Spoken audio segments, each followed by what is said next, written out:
Let's run through the books I read in January really quick. My first manga ever, Dandadan, started out very weird. However, I have books 1 and 2. I did make it past the weirdness of it all, and now I am intrigued. Darkest Rout. This is a indie graphic novel. Really loved it. Urban fantasy, urban legends. Y'all seen me post about this on this channel a few times. I enjoyed this very much. This was fun, good time. The Passageway. This is the same creative team that is behind Gideon Falls.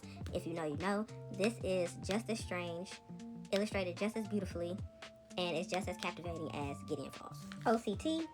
I don't know if I can say this name on this app and not get flagged for some reason, but let's see. There you go.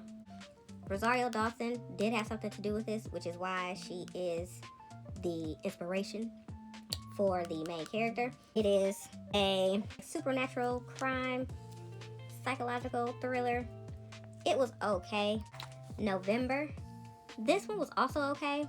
Was not super impressed or super intrigued. It tells the life of 3 different women whose lives become intertwined after this one evening or one night of events. The final one that I read is Jughead the Hunger versus Vampironica. This I actually stumbled upon at the library. They were having a book sale. I purchased it, and this was a good time. It reminded me of Buffy the Vampire Slayer, the original movie. Also, you know, the CW shows back in the 90s. So this was a good time. I did not realize that this is a crossover between Jughead the Hunger, which is his own graphic novel, and then Vampironica, which is also its own graphic novel. They do a good job in the beginning of giving you a synopsis to get you all caught up. However, there is a lot that has happened before this, and while I did read the synopsis, I found myself getting lost of who was who, what was what, whose lineage, what happened, who was tricked.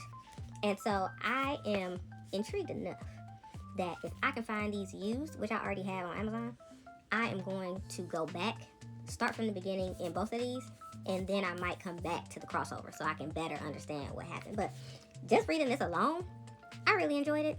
Good crossover, lichens or werewolves and vampires. There's a whole history that is happening and unfolding. And after this actually branches off back into Vampironica.